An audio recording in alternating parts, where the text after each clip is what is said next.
আমি শ্রাবন্তী একটা নতুন ফ্রেশ ভিডিও নিয়ে তোমাদের সামনে চলে এসেছি। তোমাদের সবাইকে স্বাগত জানাচ্ছি। আর আশা করছি তোমরা পরিবার নিয়ে খুব খুশিতে আছো, ভালো আছো। আমারও চলছে মোটামুটি।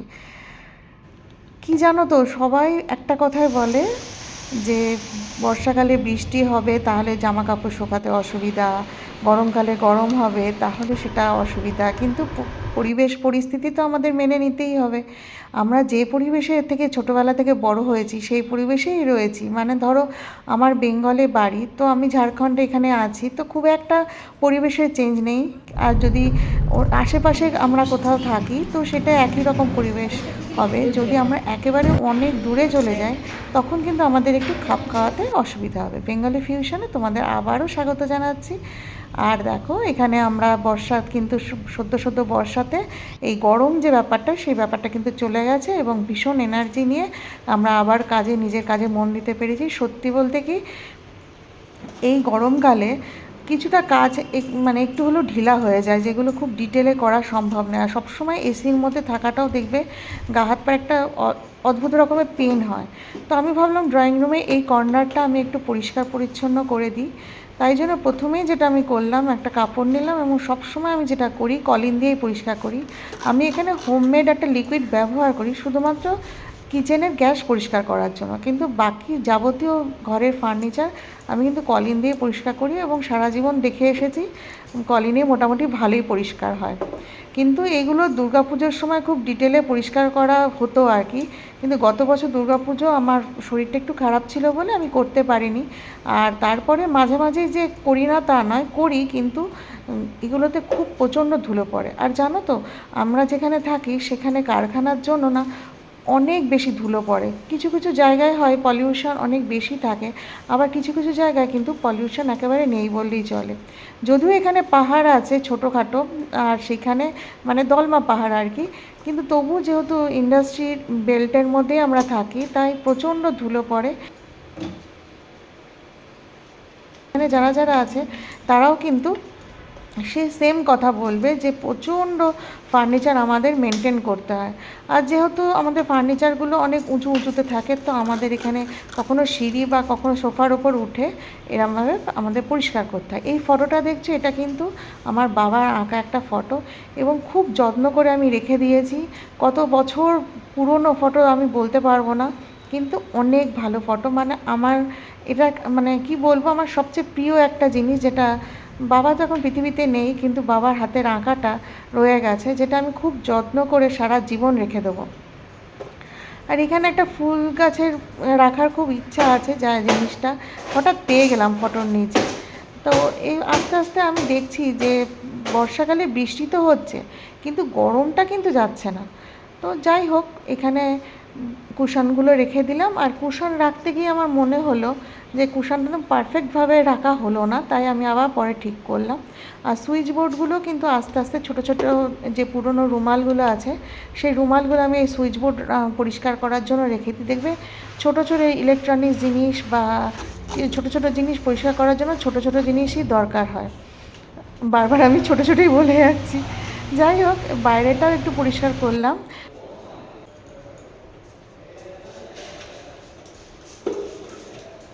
না, হালকা একটা বেশি আমি ডেকোরেটিভ জিনিস দিয়ে ভিড়ভাট্টা করিনি, নাহলে কীরকম ট্রাফিক জ্যাম মনে হয়। তো হালকা ফুলকা যেটুকু করেছি রেখেছি সেইগুলোই মেনটেন করতে পারলে আমি খুশি। কারণ যত জিনিস রাখবো তার ওটা মেনটেন করতে একটা টাইম লাগবে এবং ধৈর্য লাগবে। সব কিছু রান্না বান্না সব কিছু সামলে ঘর পরিষ্কার করা এইগুলো নিয়ে কিন্তু সম্ভব নয়। তো আজকে দেখো এখানে কি কি দিয়েছি আমি, পুঁই ডাঁটা তরকারি, ভাত, শসা, আর এখানে হচ্ছে কচু ভাজা। কচু ভাজা কিন্তু রেডিমেড আর কি এনেছিল, তো সেটাকে আমি তেলে ভেজেছি, মানে কচুগুলো পিস পিস করে কাটা, তো সেটাকে আমি তেলে ভেজেছি। এখানে অনলাইনে একটা জিনিস এসেছিলো যেটা আমাদের ফেরত দিতে হয়, জন্য দেখালাম না। এখানে দেখো সর্ষে আর একটু পোস্ত বেটে নিয়েছিলাম, তার সঙ্গে একটু দই দিয়েছিলাম।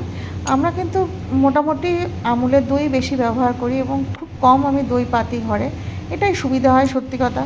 আর এখানে দেখো কাশ্মীরি লঙ্কা গুঁড়ো আর নুন দিয়ে একটু ঘরে বানানো পনির কেটেছিলাম। তা পনিরগুলো খুব সফট থাকে, তো তো ভালো করে কাটা হয়নি, কোনো কোনো জায়গায় পনির আবার একটু গুঁড়ো গুঁড়ো হয়ে গেছে। কিন্তু এটা খেতে কিন্তু বেশি মজা লাগে। তোমরা যদি কোনো দিন দেখবে যে ঘরে বানানো পনির দিয়ে তরকারি করবে আর বাইরের বানানো পনির দিয়ে করবে, দেবে ডিফারেন্সটা তোমরাই বুঝতে পারবে। তো একটু সর্ষের তেল, কাঁচা লঙ্কা দিয়ে, সর্ষে পোস্ত বাটা দিয়ে একটু পনিরটাকে আমি এবার ভাপে দেব, অনেকটা ইলিশ মাছের মতো আর কি। যাই হোক, এইটা খেতে তোজো খুব ভালোবাসে আর তোজোর জন্য স্পেশালি করা। দেখো কুটুর খাটুর কী শুরু করে দিয়েছে, ছোটোবেলা থেকে এইগুলো খুলে টুলে একাকার করতো, মানে তখন খেলনাপাতি হতো, এখন তার বদলে কিবোর্ড হয়েছে। তো কম্পিউটারে কিবোর্ডটা মনে হয় পরিষ্কার করবে, ওই জন্যই ওরকম করলো, আবার পরে ঠিকও করে দিয়েছে। কিন্তু ছোটোবেলায় গাড়িগুলো যখন খুলতো তখন কিন্তু আর ঠিক হতো না, সেটা কোনো কোনোটা হতো, কোনো কোনোটা তো ওরকমই থেকে যেত। আর আমার এখনও মনে আছে গুড়িয়া যখন বারবি নিয়ে খেলতো, তখন গুড়িয়ার বারবির হাত তাতগুলো বা পাটাগুলো ও খুলে ফেলতো, আর এই নিয়ে গুড়িয়া কান্নাকাটি করতো। তো সেই গুড়িয়ার ছোটোবেলায় একটা জামা আর কি, ওভারকোট মতো, এটা হালকা ঠান্ডাতে পরার গেঞ্জি টাইপের ওটা ছিল। তো ওটা বার করলাম আর এত সুন্দর টকটকে লাল না, আমি লোভ সামলাতে পারলাম না। তো ভাবলাম এটা কাটাকুটি করে একটা জিনিস কিছু বানাবো। তো আমি এই দেখো পিনগুলো দিয়ে মোটামুটি সেট করে রেখেছি। ইচ্ছা আছে একটা কুশন বানাবো, কিন্তু যেহেতু অনেক মানে টাইম লাগে, সেহেতু একদিনে তো দেখানো সম্ভব না। আমি যে যতটুকু করব তোমাদের সঙ্গে অবশ্যই শেয়ার করব। আর এইগুলো জানো তো খুব সুবিধা হয়েছে, কিন্তু এইগুলো খুব এজগুলো খুব ধার আর কি, মানে খুব সাবধানে করতে হয়। তো ছোটোবেলায় যখন সেলাই করতাম তখন কিন্তু এমনি স্কেল দিয়ে মেপে তাকে পেন্সিল দিয়ে কেটে তারপরে মানে দাগ দিয়ে করতাম। এখন এইগুলো হয়েছে সুবিধা। তবে এখানে স্প্রাউট নিয়ে নিয়েছি, দই নিয়ে নিয়েছি, একটু রসুন, ধনেপাতা, একটু শুকনো লঙ্কা, এইগুলো দিয়ে আমি একটা স্যালাড বানাবো। আমি বলবো না, এটা আমার মেয়ের রেসিপি আর কি। ওই এখন দেখি খুব রেসিপি নিয়ে বেশ ইন্টারেস্ট আছে ওর, এইগুলো করার। তো ও বলল মা আমি এগুলো করব। এই দেখো সবুজ রঙের যে গ্রিন চাটনিটা হয়েছে, সেটা দই আর ধনেপাতা আর রসুন দিয়ে বাটা। আর এখানে বাটির মধ্যে আলাদা করে দই নিয়েছে, যেটা আস্তে আস্তে ওই গ্রিন চাটনিটা ঢালবে এবং দইটাকে হাত দিয়ে ফেটাবে। এটা কিন্তু আর মিক্সিতে ফেটালে হবে না, তাহলে কিন্তু পাতলা হয়ে যাবে। আর এটা হাঙ্কার্ডে করতে হয়, কিন্তু এমনি যেহেতু আমলের দইটা খুব ঠিক ছিল, তো আমরা এমনি দিয়ে দিয়েছি। আর ওপরে এরমভাবে ছড়িয়ে দিতে হবে। স্প্রাউটের মধ্যে আমি দিয়েছি পেঁয়াজ কুচি, শসা কুচি, টমেটো কুচি। তোমরা এরমভাবে একটু স্যালাড ড্রেসিং করে খাবে, দেখবে খুব ভালো লাগবে। আর যারা একটুখানি সন্ধেবেলায় একটু চটকদার খেতে চাও, তারা কিন্তু এর মধ্যে একটু সেও দিতে পারো, বা ঝুরি ভাজা দিতে পারো, বা একটু হালকা চানাচুর ছড়িয়ে দিতে পারো। তো আমি আর সেসব কিছু দিইনি, চারজনে চার রকম পরিমাণ খাবে বলে এইভাবে আমি সুন্দর করে সাজিয়ে দিলাম। আর এখানে ছেলের জন্য একটু মুসাম্বি কেটেছি, মুসাম্বিগুলো কিন্তু মিষ্টিই ছিল। মুসাম্বি যদি টক হয় তোজো কিন্তু একটুও খেতে চায় না, তো আমি আগে নিজে টেস্ট করে দেখে নিই যে মোটামুটি খাওয়া যায় কি না। যেহেতু ও বাড়িতে এসছে, আমি চেষ্টা করছি ওকে ফলের রসটা খাওয়াতে। আর বাইরে গেলেও ওখানে কলেজের সামনে একজন বাঙালি আছে, তো সেই জুস বানিয়ে দেয় আর কি সমস্ত, কখনো ম্যাঙ্গো শেক খায় আর কখনো বা এরকম ফ্রুট জুস খেয়ে নেয়। এগুলো মানে পাওয়া যেত আর কি, এখনও পাওয়া যায়। তো সেই জন্য ও কলেজে মানে যাওয়ার সময় বা কলেজ থেকে ফেরার সময় ফ্রুট জুসটা খেয়ে নিত। তো আমি এখানে নিজে নিজে করলাম। তো মুসাম্বি আমি বললাম তুমি কেটে খাও, কেটে খেলে বেশি স্বাস্থ্যের জন্য ভালো। তো ওকে মুসাম্বি এমনি দিলেও ও বেদানা খুব একটা খেতে চায় না। তো বেদানাটা ছাড়াচ্ছি মেয়ের জন্য, কারণ আমাদের মেয়েদের কিন্তু বেদানার রস খাওয়াটা খুব দরকার আছে। সবাই জানো হিমোগ্লোবিনের একটু এদিক ওদিক হলে, তা আমি একটু অল্প নিলাম বেদানার রস, ওকে একটু বেশি দিলাম। কিন্তু জানো তো বেদানাগুলো একদম পিঙ্ক কালারের ছিল। তো মানে কি বলবো, আর একটু পাকতো তবে রসটা ভালো হতো। তো এখানে দেখো একটা সোয়াবিনের তরকারি করছি। তোমরা যদি এই স্টাইলে করো, আমি বিভিন্নভাবে সোয়াবিনের তরকারি করি, যখন যেদিনকে যেরকম মন হয় আর কি। এখানে দেখো তেলের মধ্যে আমি একটু পেঁয়াজ দিয়ে দিয়েছি, আর এখানে সয়াবিন তো ভিজে যাচ্ছিলো, সেগুলো চিপে আমি একেবারে ডাইরেক্ট কড়াইতে দিয়েছি। অনেকে আছে যারা সয়াবিনকে ডাইরেক্ট তেলে দিয়ে ভাজে, আমিও সেইভাবেও করি কোনো কোনো সময়। তো আমার এটা খুব সুবিধা হয়। এবং তারপরে হলুদ, নুন এবং যেটা ঘরে যে মিক্স মশলা আমি বাড়িতে বানানো, যেটা ধনে জিরে এসব দিয়ে একটা মিক্স মশলা আছে, সেইটা আমি সবসময় তরকারিতে ইউজ করি, আমার খুব ভালো লাগে। তো ওইখানে একটু নুনটা মনে হলে একটু কম আছে, ওই জন্য ওইটা দিয়ে আমি একটু মোটামুটি কষে নিচ্ছি। আর দেখো টমেটোরও কালার গোলাপি হয়ে গেছে, কারণ টমেটোটা খুব বেশি লাল ছিল না। কারণ লাল টমেটো যখনই ফ্রিজে স্টোর করি না কেন বা বাইরে রাখি, দেখি পচে যায় বা নষ্ট হয়ে যায়। ওই জন্য টমেটোটা একটু আধপাকা আধকাছেই নিয়ে আসে, তো টেস্টও হয় আর এমনি ভালো লাগার একটু পাওভাজি নিয়ে দিলাম। তোমরাও পাওভাজি মশলা, একটু কাশ্মীরি লঙ্কা গুঁড়ো, টমেটো যদি লাল হতো কাশ্মীরি লঙ্কা গুঁড়ো দেওয়ার দরকার ছিল না, যেহেতু একটু লাল লাল করবো সেহেতু একটু টমেটোর গুঁড়ো দিলাম, আর তার সঙ্গে একটু হাফ চামচ মতো একটু ঘি দিয়ে দিলাম। দেখবে সয়াবিনের তরকারিতে একটু ঘি দিলে কিন্তু খেতে ভালো লাগে। ওই যে বললাম, কখনো দই দিয়ে করি, কখনো ঘি দিয়ে, কখনো টমেটো সস দিয়ে, যখন যেভাবে যেমন পারি, আমার যেটা সুবিধা মনে হয়, আমার যেটা মুড হয়, আমি সেইভাবে তরকারি করি। আর এটা খেতে কিন্তু খুব ভালো লাগে। আর সয়াবিন কিন্তু আমার ভীষণ পছন্দের আর কি সবজি। তো আমি সয়াবিন বানাচ্ছি, সেই সময় তোজো ঢুকলো কিচেনে এবং তোজো এসে বললো, মা তুমি কী বানাচ্ছো? আমি বললাম যে দেখ বাবু, সয়াবিন বানাচ্ছি, ধনেপাতা উপরে হালকা ছড়িয়ে দিয়েছি। তো ওকে দেখালাম ঢাকনাটা খুলে। তো বলে ঠিক আছে, আমি সয়াবিন দিয়ে কিন্তু ভাত খাবো না। আমি ভালো সুন্দর হয়েছে, দেখেই মনে হচ্ছে, তুমি আমার জন্য একটু রুটি করো। এতটুকু দেখে যদি তোমাদের ভালো লাগে, অবশ্যই একটা লাইক করে দিও এবং বন্ধুদের সঙ্গে শেয়ার করো। আর আশা করছি তোমাদের পরের ভিডিওগুলো খুব দুর্দান্ত হবে।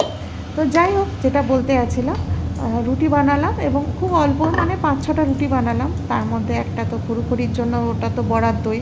ওরা খুব ভালোবাসে রুটি খেতে, গরম গরম রুটি খাবে। আর না হলে রৌদ্রের মধ্যে রেখে দেবে। ধরো শীতকালে যদি আমি বাইরে খাঁচাটা বার করি, তো রোদে ওটা রুটিটা শুকিয়ে একটু বিস্কুটের মতো হয়ে যাবে, তখন ওরা খাবে। খরগোশগুলো না আমাকে, আমি দেখছি যত দিন যাচ্ছে ওরা নিজেদের হিসাব অনুযায়ী খাচ্ছে। এমন না যা কিছু দিয়ে দেবে খরগোশগুলো ওরম করে খাবে, তা কিন্তু না। তো যাই হোক, এরকমভাবে রুটিগুলো আমি করলাম। আর রুটি করতে করতে আমার শুধু মনে হচ্ছিলো একটু পরোটা করলে হতো, কারণ বাইরে এত বৃষ্টি হচ্ছে। আমার থাক, যেহেতু সয়াবিন আছে, ও নিজেই বললে রুটি খাবে, আবার পরোটা করলে তখন যদি না খায়, তো আমি ওই জন্য ওর হিসাব অনুযায়ী আমি করলাম। আর যে যেমন পারে মোটামুটি ওরকম খাওয়ার আমি চেষ্টা করি ওরকমভাবে, যদি সময় থাকে এবং শরীর যদি পারমিট করে, আমি মোটামুটি ওটাই করি। আর সবচেয়ে আমাদের বাড়িতে যেটা সবচেয়ে রাতের বেলায় সবার বাড়িতে রুটি হয়, কিন্তু আমাদের বাড়িতে রাতে ভাত হয়। আর আমি দেখেছি ভাতটা খেতে ভালোবাসে আর কি, সবাই ভালোবাসে। আর যদি প্রয়োজন হয় কখনো কখনো এরকম বর্ষাকাল বা শীতকালের দিকে, শীতকালে অবশ্য রুটি হয়, তো বর্ষাকালের দিকে বা এই আশ্বিন মাসের সেই সময় কিন্তু রুটিটা আবার তখন রাতে চালু হয়ে যায়। তো একটু পেঁয়াজ কুচি দিয়ে দিলাম আর সয়াবিন, আর তার সাথে কটা রুটি দিয়ে দিলাম। ও কিন্তু দিব্যি খেয়ে নিল। একটা কথা জানবে, আমার হঠাৎ মনে পড়লো, আমার মেয়ের কাছে শুনেছিলাম যে অন্ধ অন্ধ মানুষ যে সারা জীবন দেখতে পায় না, সে যখন একটা চোখ অপারেশন করে হঠাৎ করে সব কিছু দেখতে পায়, সে সারা জীবনে কিন্তু দেখতেই পায়নি, ও জানেই না পুরো পৃথিবীটা কীরকম। সে যখন হঠাৎ চোখ পেয়ে যায়, তারপরে কিন্তু প্রথম যে জিনিসটা করে, সেটা কিন্তু ও প্রথমেই লাঠিটাকে ফেলে দেয়। তো আমাদের মধ্যে সমাজে, সোসাইটিতে কেউ কেউ আছে, তো তুমি যাদেরকে উপকার করবে, আর সেখানে দেখবে, মানে তুমি হাজার চেষ্টা করলেও দেখবে যে উপকারটা নিয়ে যে উপকার করলো তাকেই ভুলে গেল। তো এরকম পৃথিবীতে মানুষ আছে, কিছু কিছু মানুষ এরকম আছে, আবার কিছু কিছু মানুষ পরোপকার করতেই ভালোবাসে। তো এখানে আমি বেড সাইড টেবিলটা একটুখানি পরিষ্কার করে নিচ্ছি। পরিষ্কার করে নিয়ে আমি একটু সাজিয়ে নেব। এখানে ফটো ফ্রেম একটা পুড়িয়া কিনেছিল আমার ঘরে সাজানোর জন্য, আর কয়েকটা স্টোন দিয়ে আমি সাজালাম। আর আমি এইভাবে যখন সাজাই তখন আমার খুব ভালো লাগে, যে একটু নতুনত্ব লাগে, কখনো কখনো চেঞ্জ করে দিই, কখনো মানে এই অ্যাকচুয়ালি এই ফ্রেমটা যে কাঁচের নীল আর সবুজ দেখছো, এটা কিন্তু যখন আমরা জানলা বানিয়েছিলাম, এটা কিন্তু নমুনা আর কি।